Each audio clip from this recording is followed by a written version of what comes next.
Hey guys, my name is Elisa, and I'll be casting a 2v2 today on Arid Wastes. I believe that is the map name. And a special thing to know about Arid Wastes is that the distance to get from you to your ally is actually very long. So timing pushers when you guys aren't prepared are very effective in 2v2, and especially on this map. My partner is Blue. She is a top 10 ranked Platinum 1v1 player, and I have not played a lot of 2v2s with her, but we are currently 14 and 4 right now, so doing pretty well. I think we are ranked 26, and we have like a 14 or 1300 ELO. I'm doing the overpool trick just for 11, and I'm Zerg.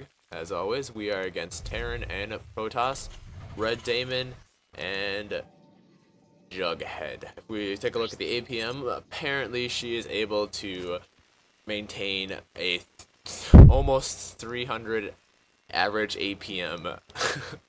I'm not really sure what she's doing. It just looks like she is clicking back and forth. If we look at her control groups, this is ridiculous, as she has a control group on almost every single number, in fact, and one on her supply depot.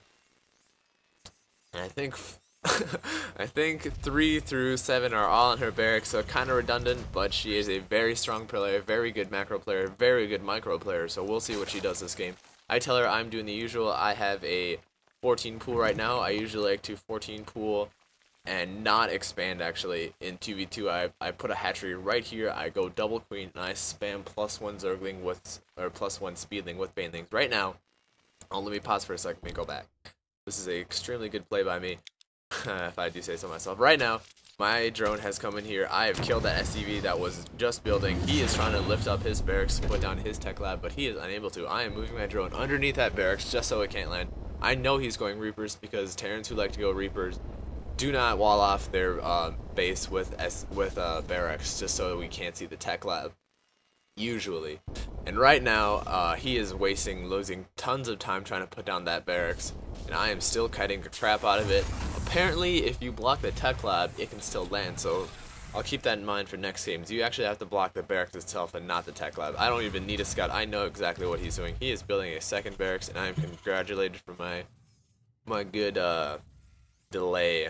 I'm going back just to see what he's doing, and I see that he is building another barracks, so I'm going to keep harassing him, forcing him to pull off an SCV from the line. And my drone is a hero drone right now, delaying his Reaper and getting 1 kill, and he is supply locked just from that micro, so very poor play on his part. He only has 5 SCVs on minnows right now, so income wise he is doing very, very poorly right now. Blue also likes to rush Reapers, but she is very, very good at getting those SCVs up. She already has an orbital command. He doesn't even have an orbital command making, so just because he's so low in the income, way too much gas right here. 172 gas. You only need 50 gas for that initial Reaper, unless he's going nitro packs or something, which it doesn't look like he's doing right now. He just needs to pump harvesters right now. So this is a poor, very poor play on his part. And right now, Blue has moved a Reaper to my base just because we see that first of all, while he was scouting, we saw the double chrono boosted gateway. So, and we also see these 2 zealots here with this overlord. So good overlord placement. I always like to move my overlord to the edge. Not sure why I didn't do it this one, but that'll usually go here, and this goes here. And now he has 2 zealots in my base. I just put down 2 spine crawlers immediately right away I saw that. I have 2 zerglings up and a queen and Reaper against 5 zealots, so this will be no match. And his RedDaemon's Reaper finally comes up. I am forced to pull all my workers off. My 4lings just pop. Just like I said in the proxy Protoss gateway video, you always want to keep delay those spine crawlers until those spine crawlers come up. Sorry. Delay until those spine crawlers come up. Right now, Zerglings just popped. My queen had to die. I pulled off quite a few workers. I lost quite a few workers, but my spine crawlers came up, and I am in a somewhat good position right now. 2 more harvesters, 3 more harvesters died just because I wasn't paying attention, and I spelled few wrong just before those Reapers came in. My Zerglings came in, and they paused right there for some reason. I know I need help right now. I have so little harvesters. I have no queen, and I desperately need a marauder in my base to get rid of this crap. So I'm trying to move my spine crawler over. I was under the impression that the spine crawler would take like the gun damage instead of the D8 damage when it was blocking, but I'm not sure why. But apparently not, so I just lose that spine crawler for literally no reason. Water come in, does clean up these 2 Reapers, but what is this? We have 2 more Reapers. Those 4 Reapers will be able to take down that Marauder, no problem. Blue's showing some good micro, taking the 2 weakest ones. And I am forced to bring my Zerglings and my Queen in, but I do get a good surround. He does not move him back in time, and I am able to pick off those Reapers. Right now, Blue is beating everyone heavily in the Harvesters. Just look at his income right now, 780. Look at her income. Sorry.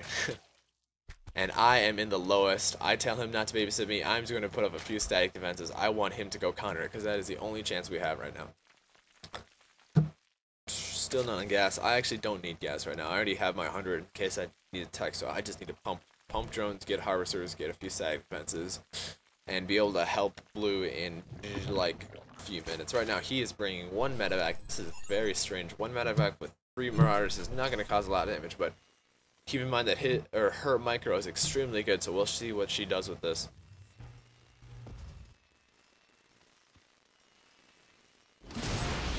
Drops 3 medevacs behind the mineral line, takes off 2 SCVs already. Now it's 3 medevacs against 3 medevacs. Very nice medevac play, picking up the weakest one while healing the others, and then all 3 go back in. That's 2 medevacs in the red and 1 in the yellow. We have Purple's Marauders are coming. He is trying to train another one just because he knows that with that kind of micro, you cannot take down 3 Marauders with 3 other Marauders. So and pick them all up before those Marauders take another hit. Looks like Blue's going away, but oh wait, she's gonna come back and drop behind the mineral line yet again, taking on 2 more SCVs. Trying to take down this last Marauder, and kills that last Marauder while the concussive shell was mid-flight, while all the Marauders were just picked up, landing him over here again. Just constant harass right now in his part. Taking down another Marauder. That's 2 Marauders down and 3 SCVs down. Finally a Marauder goes down, but he has 5 Vikings. Now Blue likes to get Vikings regardless if the enemy has air units or not. Actually, Vikings do lots and lots of damage against both armored and non-armored units, just because they attack so fast. They do 14 damage per hit, so I think they out DPS a Marauder on, they easily out DPS a Marauder on non-armored units, but I think they also out DPS a Marauder on armored units as well. So Viking's very strong, very mobile. His entire army is extremely mobile, and they do extremely good damage. So Purple is just entirely being taken out by a Viking and 3 Marauder army. Kind of embarrassing for Platinum level play, but that's the way the cookie crumbles. Meanwhile, Teal tried to aggress on Red, but he was left with 1 Immortal. I managed to pick up that Immortal before the Warp 8 Warp Prism was able to pick it up. So that War Prism is obviously trying to do some Protoss shenanigans. Blue sees this, and his or her air superiority easily picks this up. So right now he's got a huge Viking army. Oh my god. He's expanding right now, and I have a sizable, not that large of a speedling force. I'm just going into Teal's base right now because he just attacked, so I'm just to see what he has.